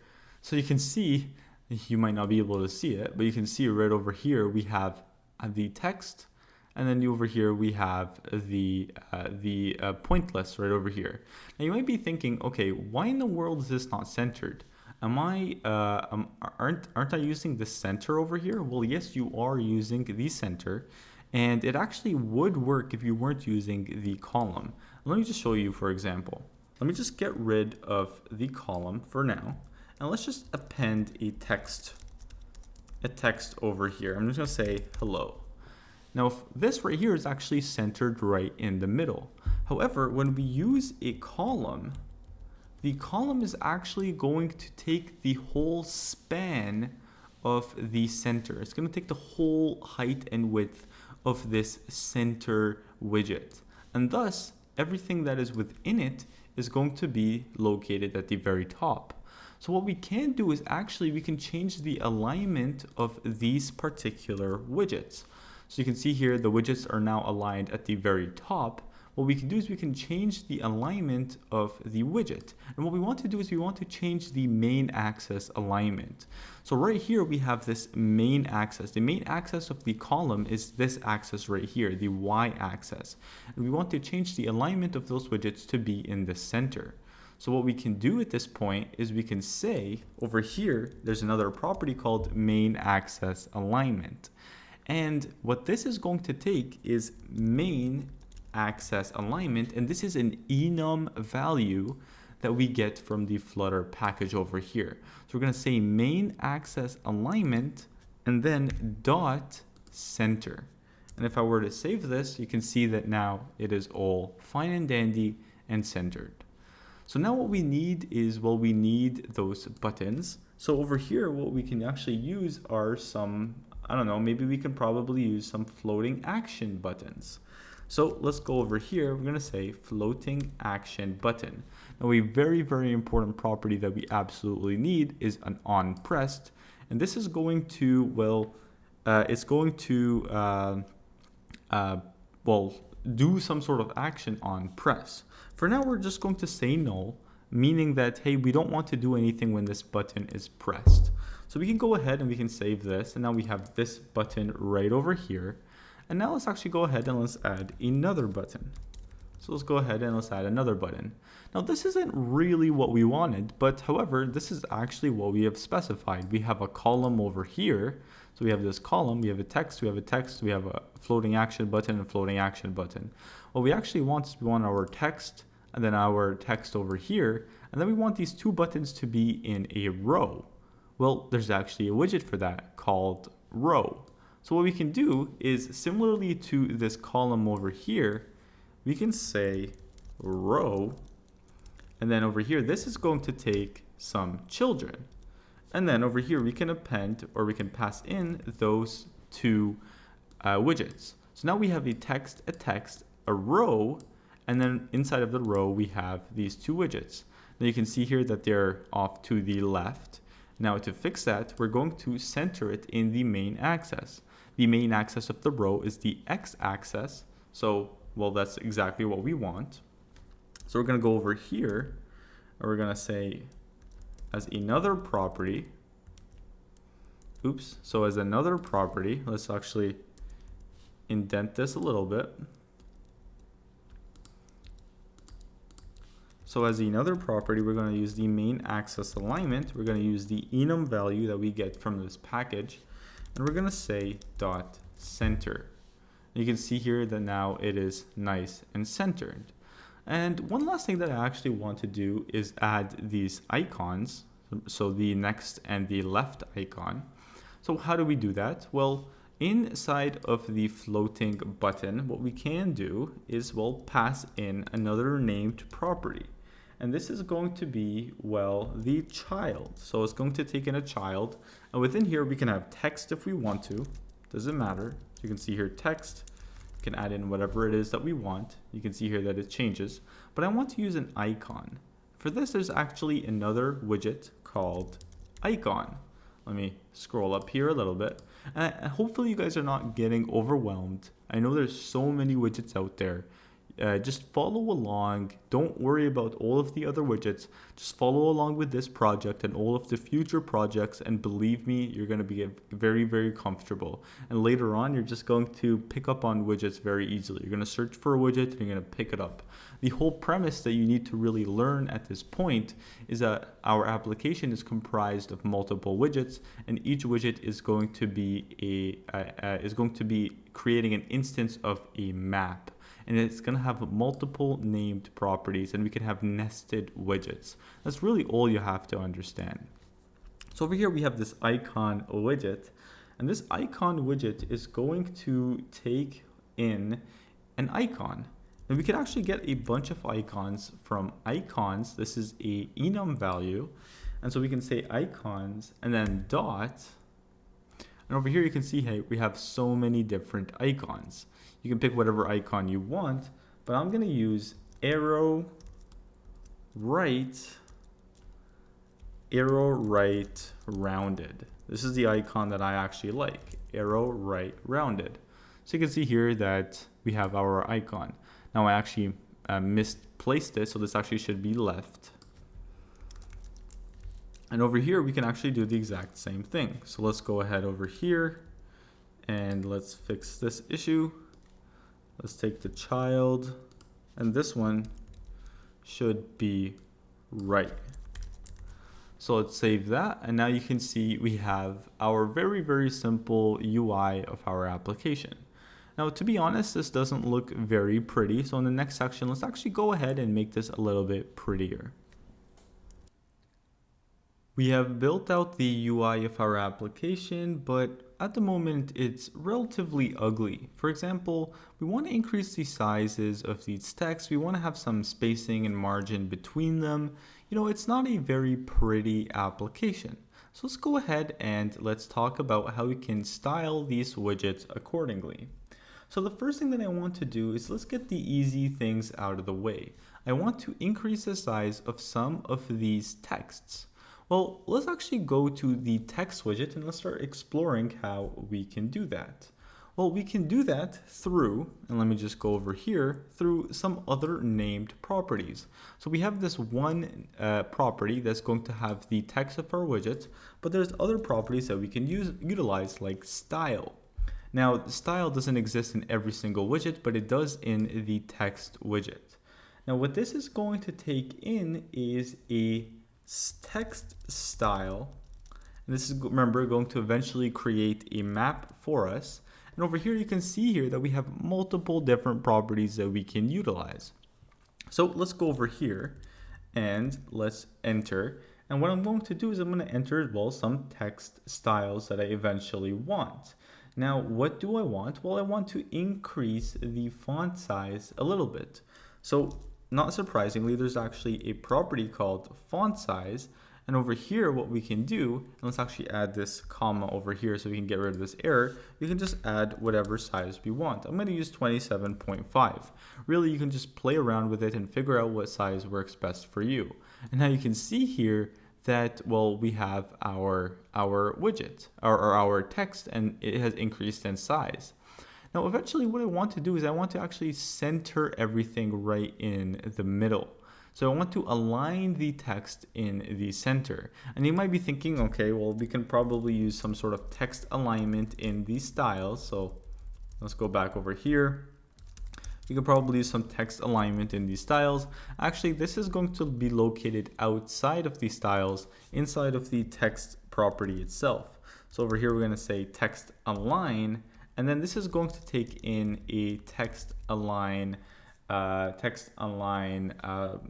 enum. So text align enum, and then we're going to say dot center. And over here, you can see here that this aligns it right in the center. All right, that is awesome. Now, another thing I wanted to do is for the question, I want to make it a little bit more bolded. So let's go ahead and do that right now. Now, this is going to live inside of these styles over here, and we can say font weight. And we can say over here, font weight. You can probably imagine for every single property, we're going to have an enum value. And the enum value, of course, is going to be capitalized. And we're going to say dot, and then we're going to say dot bold. And you can see here that we have bolded our application. Now let's actually do the same thing right over here. And I actually encourage you guys to kind of do this on your own. But if you don't, that's completely fine. We're going to do some styles. Then we're going to do text style. Text style. And then over here, what we are going to do is we're going to provide it with the same properties. So we're going to provide it with the font size, and actually, yeah, we'll provide it with both of these properties. By default, this is .normal, but I'm also going to just say .normal. And over here, I'm going to decrease this to 22.5. And you can see here that we have our application, and it actually looks really, really good. Now, what we might want to do is actually center this as well. So we want to align the text in the center, just in case the text gets very long, and then the next line appears over here rather in the center. And now what we want to do is let's actually go ahead and let's just fix these buttons, and then we'll worry about the spacing between all of these elements. So let's go to the button. And now what we want to do inside of this button is, well, we want to make it just a little bit prettier. It's kind of ugly at the moment. And so what can we do? Well, the first thing that I want to do is I want to change the background color. I don't like this blue background color. So we can do that through a property called background color. And now for the color, we can actually use another enum value called colors. And we can say colors and then pick whatever color we want. I'm going to pick color.orange. So you can see here that now our button is orange, which is terrific. Now, if you want to pick a very select color, you don't want to pick whatever color that you're given over here. instead of using colors, you can use color and then dot, and then you can use whatever method you want. So if you want to use an RGB color, you can over here say the RGB value. So you can say, I don't know, I'm gonna say just put a random set of RGB values. And over here, I'm gonna give it an opacity of 1, and you can see that that color has changed to whatever that is. So color instead of colors. Just for simplicity, I'm just going to use the default. I'm gonna use color. You can use even orange accent or just orange on its own. I'm actually not sure the difference. I think accent is just a little bit lighter, but I'm just gonna use orange. Let's actually do the same thing for the other button. So we're gonna use orange. Now over here, one thing I also want to do is increase the size of these icons. Not a problem. To do that, we're gonna have to go inside of the icon widget. So let's do that over here as well. And there's actually going to be a property in here, and you can probably imagine what this property is going to be called. It's called size. So in here, let's go ahead and let's say that the size of the widget, and of course, just play around with it. I played around with it and I thought that 60 is the best size. So I'm gonna do the exact same thing over here, and I'm gonna say size 60. You can see here that now we have our widgets, and 60 is a good size for me. I'm pretty happy with it. All right, cool. So it's actually coming together. But one thing that I'm really not liking is the spacing between them. I want to have some spacing in the sides over here. I want to have some spacing between the buttons. There's actually not a lot of good spacing. So if you come from CSS, you might know that to add spacing between elements, you can either add margin or padding. So you might be thinking, okay, well, inside of the text style, if I want to add some margin, I could just say margin. Well, this actually doesn't appear to be a property, or padding, that doesn't appear to be a property. Now, if we want to achieve these types of styles, what we actually need to do is wrap this widget over here inside of a container widget. And this is a very common practice. So what we can do here is we can get this widget and we can wrap it inside of a container widget. And this is going to take in a child, and we can just paste in our child right over here. Let me just tabulate this a little bit just to make it a little bit better. So this right now, it doesn't really make a difference. Our application looks exactly the same. But now what we can do inside of this container, we can actually have some margin as well as some padding. So we can say here, margin, and then over here to supply it with the margin, and this is something you're just gonna have to remember, we're going to use edge inset, and then edge inset dot, and then over here you can pick whatever it is that you want. So you can use symmetrical, and this is going to be the same from the top, and the top and bottom are going to be the same, as well as the left and the right are going to be the same. Or you can use from top, left, right, bottom. So you can use that if you want. So in this case, maybe what I want is I want a margin of let's say 25 from the left, 25 from the top, 25 from the right, and then 25 from the bottom. If I were to save this, you can see here that we actually have some margin. Now in this case, this is all the same, so maybe it's actually a better idea for me to use something like .all, and then over here, this is going to be 25 on all different sides, so left, right, top, and bottom. So you can see here that that works perfectly fine. Now let's actually go to the other text now, and let's actually wrap this also in a container. So we're going to go ahead here, and we are going to wrap this inside of a container. We're going to have a child, and that's going to be our child. Let's just tabulate this a little bit. And now over here, what we're going to do is we are going to say that the container has a margin. And what margin am I going to give this? Well, let's give this edge insets. And then over here, we're gonna say, let's say from top, left, bottom, I'm gonna say 15 from the left. I'm gonna say 5 from the top. I'm gonna say 15 from the right. And then I'm gonna say 45 from the bottom. So we can have a lot of spacing right over here. Okay, cool. Now, the last thing that we have to do is provide some spacing between these two right over here, because they're right together. I really don't like that. So I encourage you to actually pause the video and try to do this on your own. If not, in 3, 2, 1, I'm gonna go ahead and do it. All right, so how do we do this? Well, we've learned all about this. We're going to wrap this inside of a container. We're gonna have a child. The child is gonna take in the current widget that we want to style. And then in here, what we are going to do is we're gonna provide it with a margin. We're gonna say here margin. We're gonna use edge inset. And then we're gonna say edge inset. And then we're gonna, let's use symmetrical. So we're gonna use symmetrical for this one. And for symmetrical, what we're gonna do is we're going to say 5 and let's actually save this. Actually, I've never used symmetrical before. Let's actually not use symmetrical. Let's use this one over here. So from left to top, right, and then bottom. And what I'm going to use, I'm going to use 15. And I'm going to use 0 from the top, and then 15 from the right. And then I'm going to use 15 from the bottom, or 0 from the bottom. So you see here now we have a little bit of spacing. Let's actually just do the exact same thing for this one right here.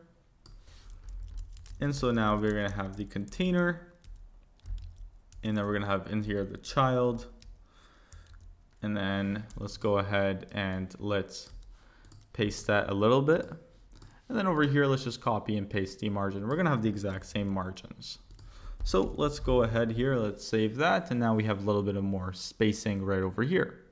All right, awesome. So we have styled our application, and I'm really, really proud of the way that it looks, but currently it's completely not functional. So let's actually go ahead and, well, make it functional.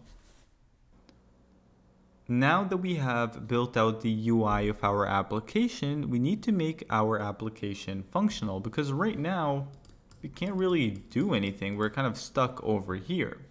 Now, to make this functional, we need to talk about a very important concept called state. And what do I mean by state? Well, I mean, what state is our application in currently? Well, right now, the state is that we're showing this question over here, the pencil question, as well as the pencil answer. But when I click this next button, I expect the state of our application to change a little bit.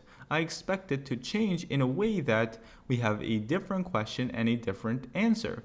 And so the joke state is eventually going to change. And that is what we want right over here. We want to change the state of our application. Now, right now, the current state of our application is that we completely hard-coded the question and the answer. And this is probably something that we don't want to do. Instead, what we might want to do is let me actually just get rid of this over here. What we might want to do is we might want to have a list of jokes that we want.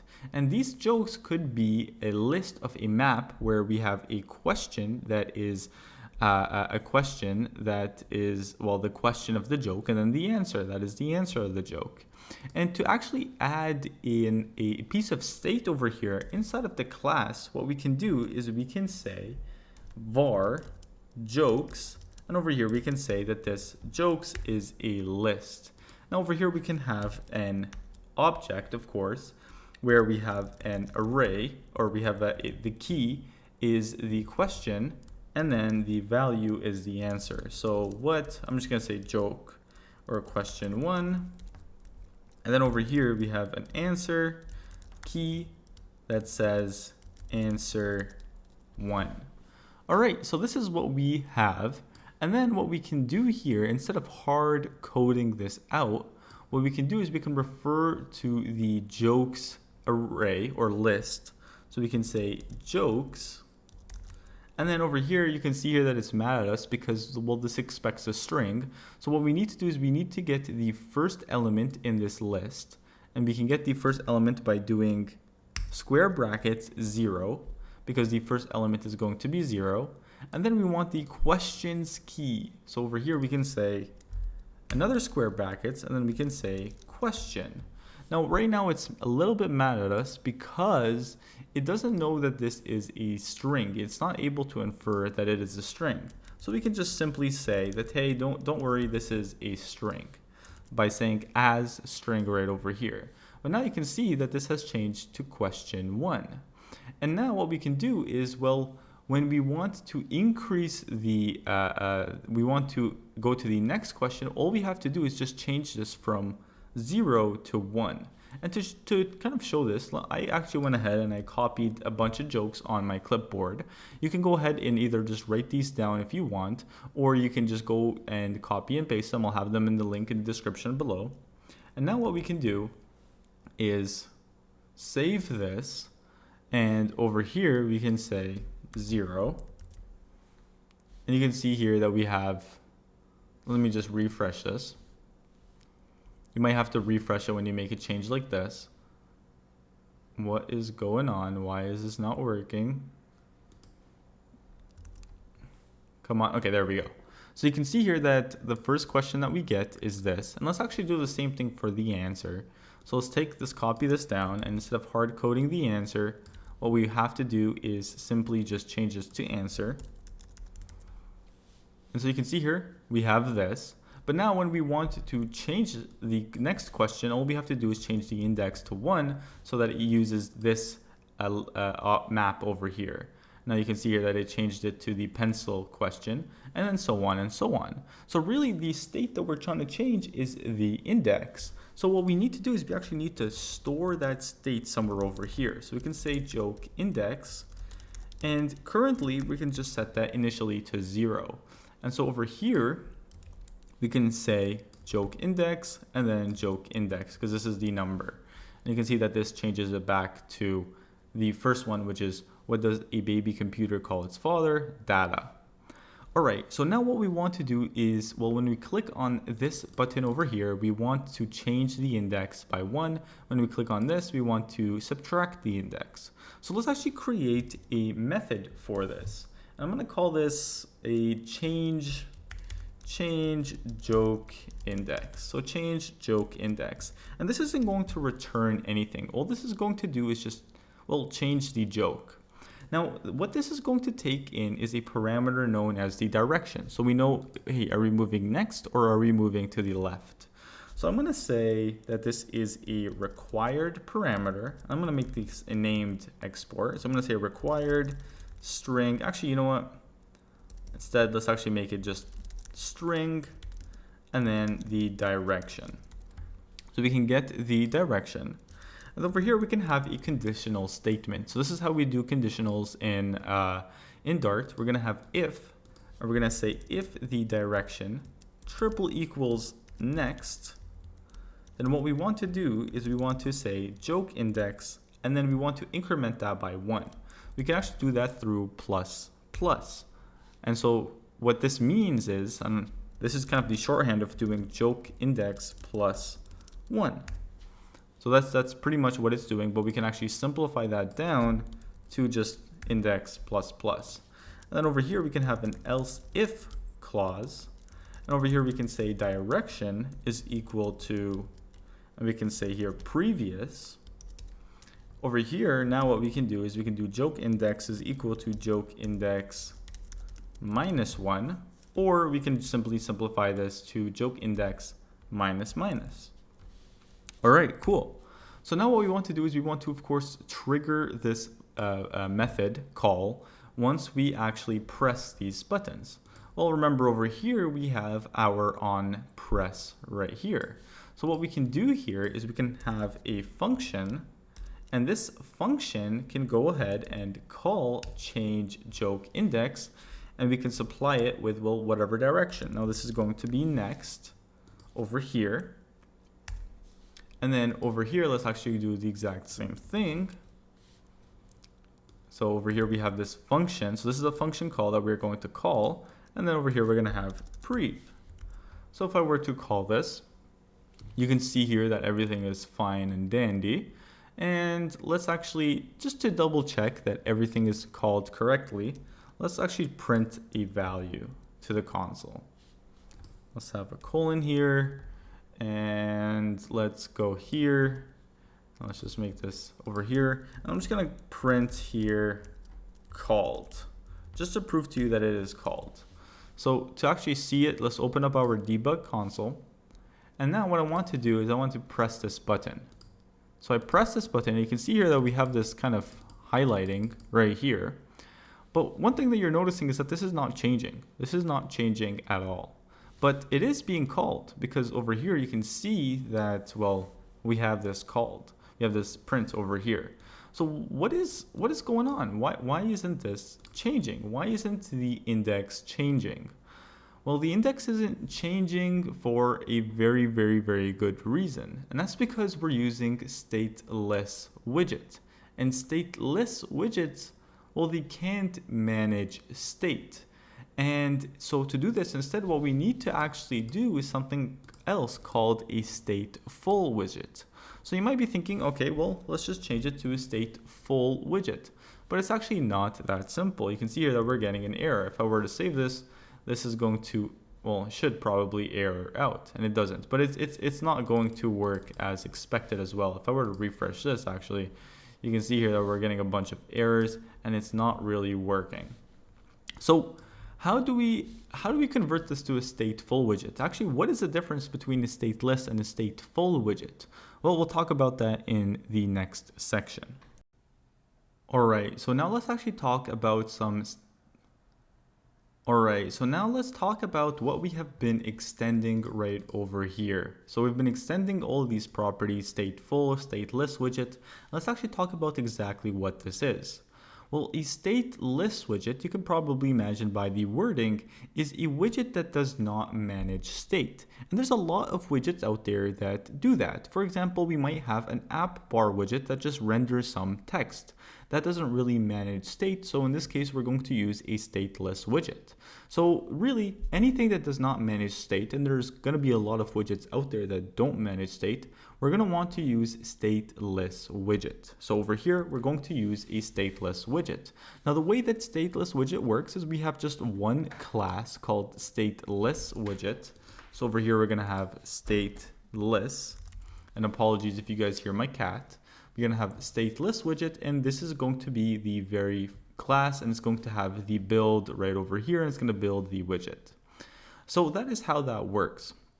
Now, with a stateful widget, and you can probably imagine what a stateful widget is, we're going to have a widget that is going to manage state. And over here, remember, we have state. So we have state over here, and we want a widget to manage the state of the joke index. Now, the way that we actually construct the stateful widget is a little bit different. We're going to have a class that is going to contain the stateful widget, and all this stateful widget is going to do is going to refer to the state, and this is another class, and this is going to manage the state as well as build the widget. So this widget is just going to refer to this state right over here. That's going to have the class that is going to have the state as well as the build method. Now, the reason why we do this is, well, very, very intentional. And the reason why is because when we change the state, we don't want to re-render every single widget. We just want to change the state as well as the widgets that it corresponds, that is using that state.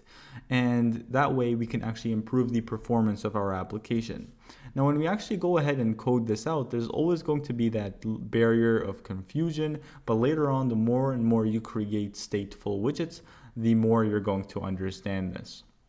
So let's go ahead, and what we want to do here is we want to create my app. So we're going to call this my app, and we're going to do extends, and we're going to do stateful widget.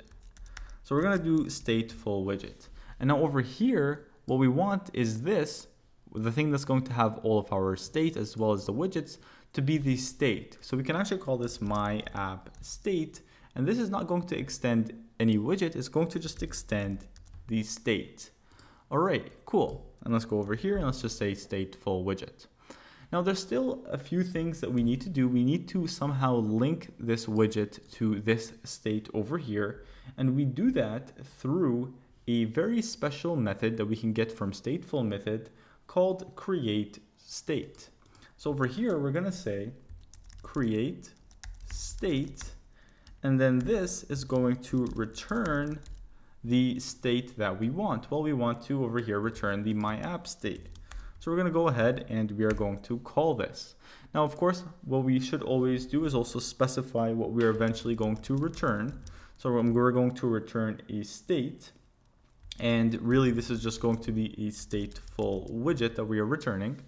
And so this is what we're going to return. And one thing that I also like to do is specify that we're overriding the built-in create state method. So create state has its own built-in create state that has its own functionality, but right now we're overriding it. This isn't really doing anything. However, it is good practice to add it in there. Similarly over here, we can say override, and we're overriding the build method. This is just good practice for better organization. And so at this point, we have pretty much created the link. Over here, we can also create a link over here by saying that this is the my app. And that's really pretty much it. But now what we need to do is we need to do a little bit of changing. So right here, because we're using state, what we have access to is something called set state. And if we ever want to change the state of something, we need to invoke and call set state. And then within that, we have a callback that is going to, well, change the state. And the reason why this right here wouldn't work, and let me just prove it to you, it's not working. The reason why is because of performance. We don't want our user to click on anything and then it's going to change the state. We want to very deliberately change the state, and we do that through set state. So we're going to say set state, and then inside of set state, we're going to change the state. So over here, we're going to increase the index. Similarly, right over here, inside of set state, we're going to decrease the index.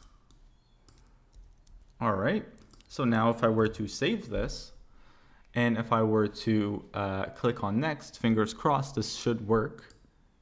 And it doesn't for some odd reason. And there's some sort of mix up in the console. And let's actually go to here. And it says set state.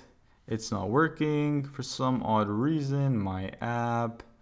I'm actually not really sure why it's not working. Let me pause the video and I'll be right back. So quick rule of thumb, when you make big changes like this, always press this refresh button over here so it can refresh our application. Now with that being said, I also made another big mistake. And over here you can see what that mistake is, and you probably have caught it. So I actually went ahead, let's get rid of this print over here. You can see that this is the left button, and well, we're calling next in the left button when in reality what we should be doing is calling prev. And then over here we should also be calling next in the right button. And so that was another mistake that I did. But now if we press this over here, you can see that the state of our application is changing. We can go back and we can go forth, and that is terrific. Now one thing that I want to note is that if we keep going back, eventually we hit a point where we're outside, we hit an index that is outside of the array or outside of the list. So right now 3 is the maximum, so 3 is the last index. So if I were to refresh this, right now currently we're going to be at 0. Let's just wait a little bit. So we're at 0, now we're at 1, now we're at 2, then we're at 3, but once we hit 4, we're outside of the range of the list, and that triggers an error. So let's actually fix this right now. So over here, what we can do is we can say, okay, if the direction is next, and we can have another if check over here. So now we can say something like if the joke index, so we're gonna check, is the joke index at the last index? At this point, it's 3. So we're gonna say if the joke index equals to the jokes, and to get the last index, what we want to do is we want to get the length of this, which is 4, and then we want to subtract it by 1, because of course we start with 0. So to do that, we can use .length minus 1. If that's the case, then what we want to do is we want to change the joke index to the very first index, which is index 0. So over here we can say jokes index, and we can say index is equal to 0. Now the thing is, index is equal to 0. Now the thing is this case is not going to be hit a lot, especially if we have a lot of questions. So what I want to do is actually, I want to say if it's not equal to this, then what I want to do is set the state to joke index plus plus. Now over here we're going to have an else clause, and over here we're going to say set state, and then we're going to say that the state is equal to the joke index is equal to 0.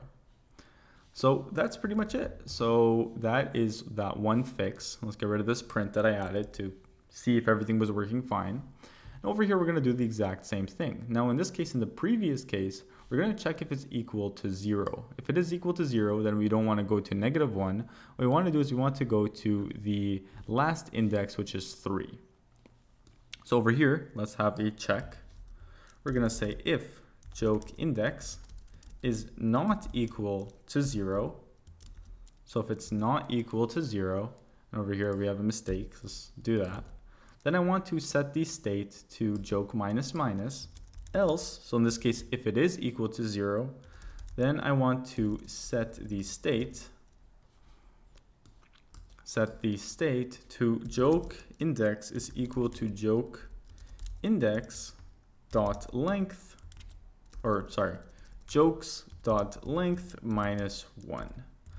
So now what we have, and let me just refresh our application.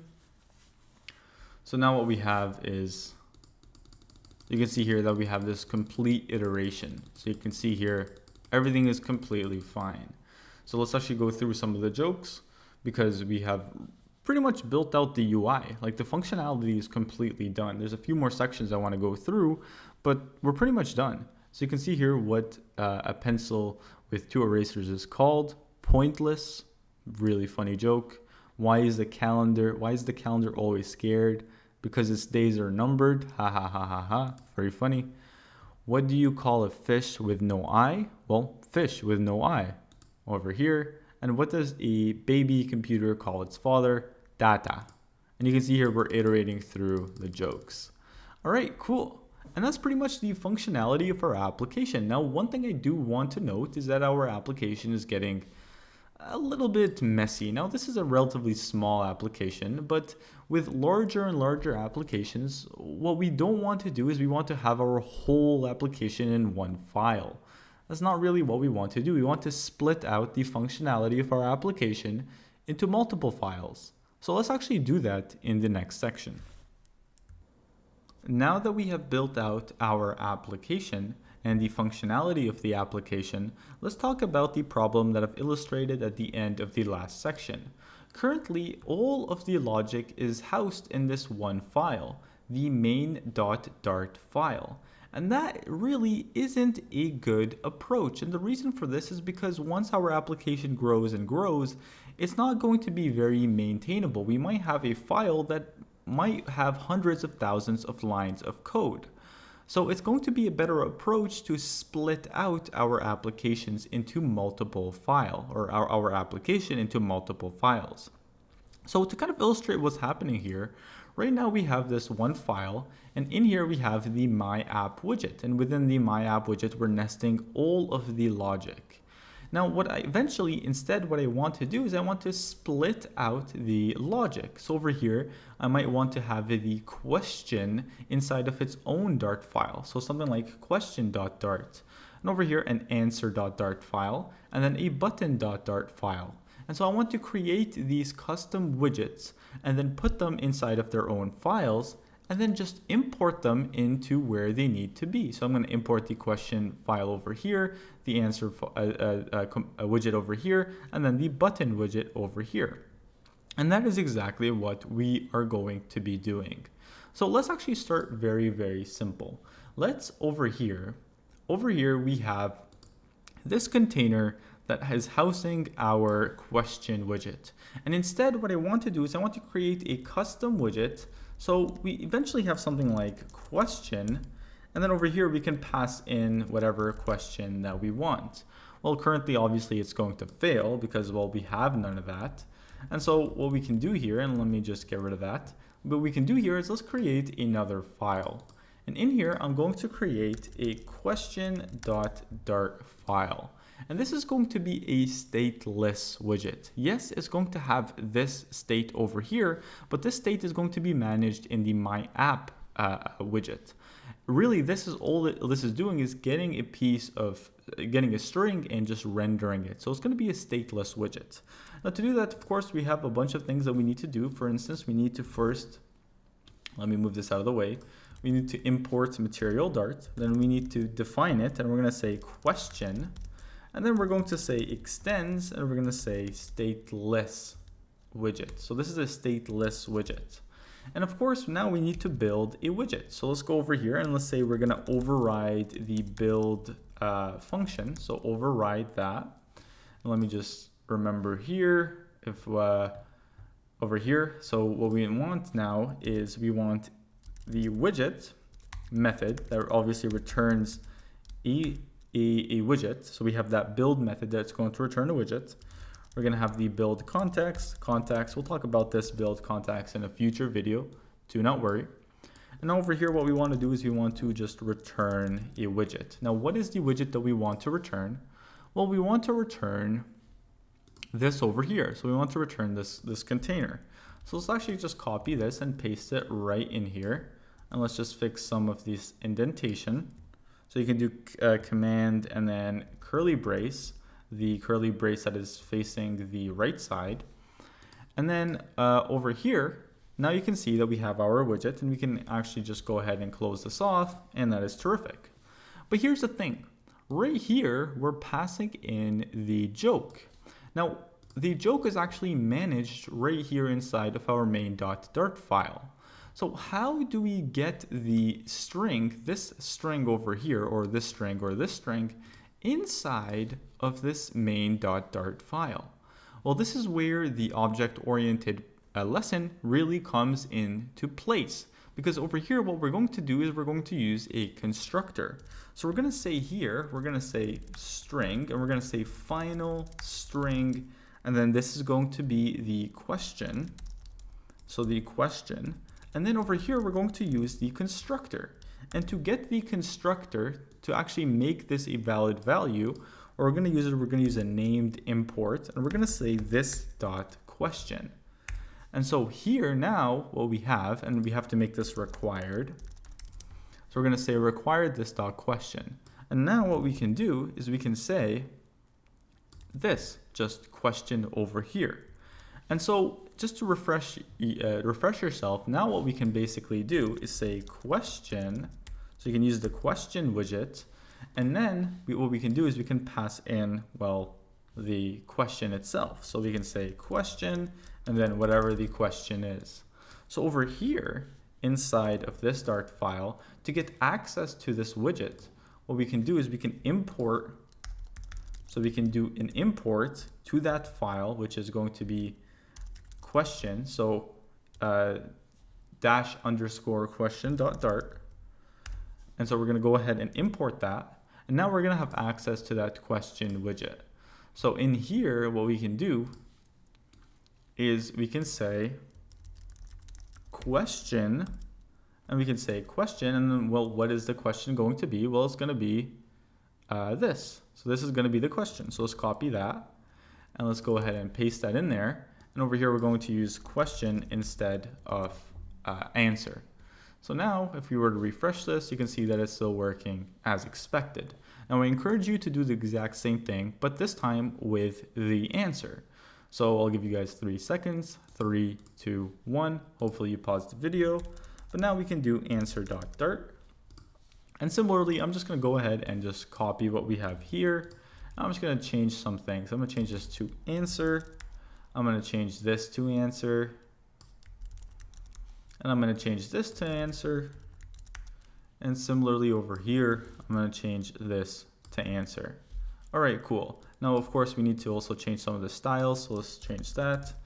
And so now what we can do over here, this dot answer. So we have changed the styles and everything. And so over here, we're displaying the answer. So now what we can do is we can go back over here. We can go ahead and import this. So we can say answer.dart. And instead here, instead of using the container and passing in the answer, what we can do is we can just use the answer widget, and we can pass in the answer, which is going to be, let's just get rid of, or let's get this here, and we're going to paste that in there, and we're going to say answer. All right, cool. So now you can see that we have really greatly simplified this. Now the last thing is, well, let's actually just take out these buttons, because this is a relatively big widget. So let's go over here and let's say buttons.dart.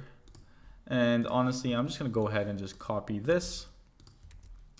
And I'm going to change this to buttons. And then over here, I'm going to change this to, well, let's actually get rid of this for now because we're not going to be using this. And what I'm going to do is I'm going to simply go ahead and just copy. Let's copy it from the bottom so we know where it ends. And obviously we're going to know where it starts. So we're going to copy this row.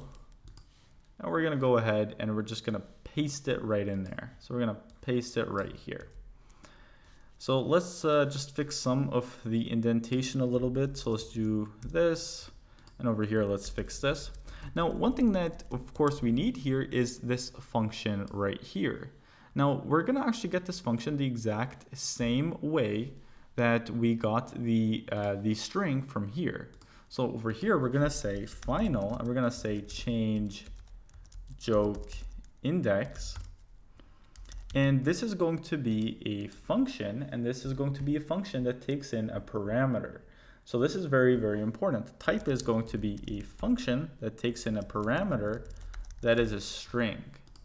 And now in the inside of the constructor, what we can do very simply is the exact same thing. We can just say required this dot change jokes.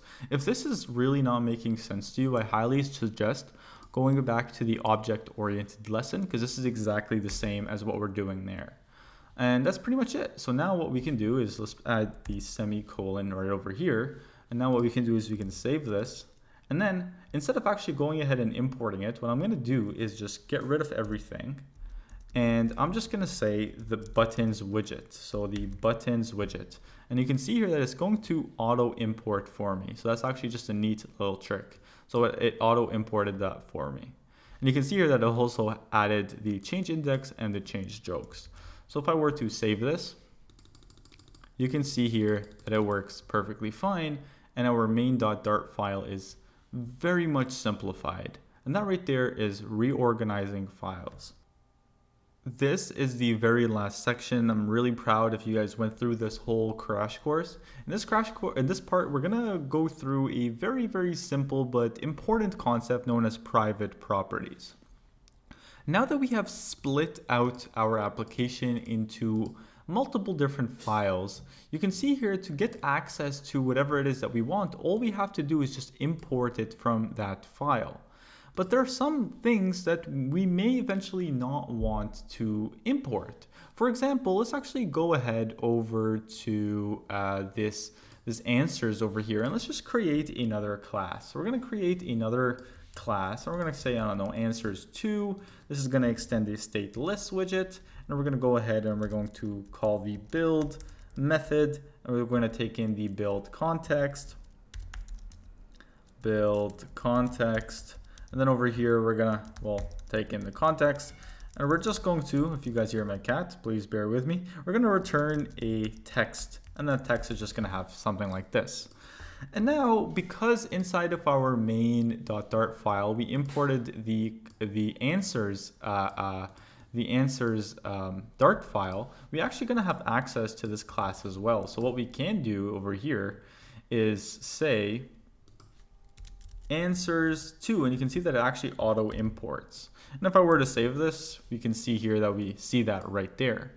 But what if inside of this Dart file, this is a very special class that I'm only using within this file over here, and I don't want other files to have access to it? How do I make this a private class? Well, we can do that very, very easily by prepending an underscore. Now by prepending an underscore and by saving it, you can see here that now we actually don't have access to it. It's throwing an error. And that's really all that we have to do. And this is a very, very common and known practice. So that's really all we have to do. Now over here, we actually do want to export out the button class as well as the answer class as well as the question class. But let's actually go inside of the main.dart file. In here, well, we probably never want to export out the myapp state, so we can say underscore over here. And of course, we have to change it over here as well. Now over here, the jokes list, we probably don't want any other class to have access to this, so we can also do an underscore here. And of course, we have to change it everywhere else as well. And you can just kind of hover over here and see where the errors are occurring. So you can see here we have underscore and then underscore. And similarly, this function over here, you know, this joke index as well, we probably don't want other people to have access to it, as well as this function that we should probably annotate that returns void. So over here, we can fix all that by prepending this underscore. So we can prepend this underscore everywhere. And now everything is private. And now we don't have access to these things outside of this main.dart file. So there we go. And that's pretty much it. Now, because it's private, that doesn't mean we don't have access to it over here. And that's because we're actually explicitly passing that in through the constructor. But we cannot import it. But of course, we can go ahead and pass it. Now, just to prove everything to you, it seems like everything has failed. Let me just quickly refresh here. Again, when we make changes like these, highly suggest just click this refresh button, and now everything is still working A-OK. And that's pretty much it. And that is the crash course. Thank you for, well, sticking with me. Really appreciate it.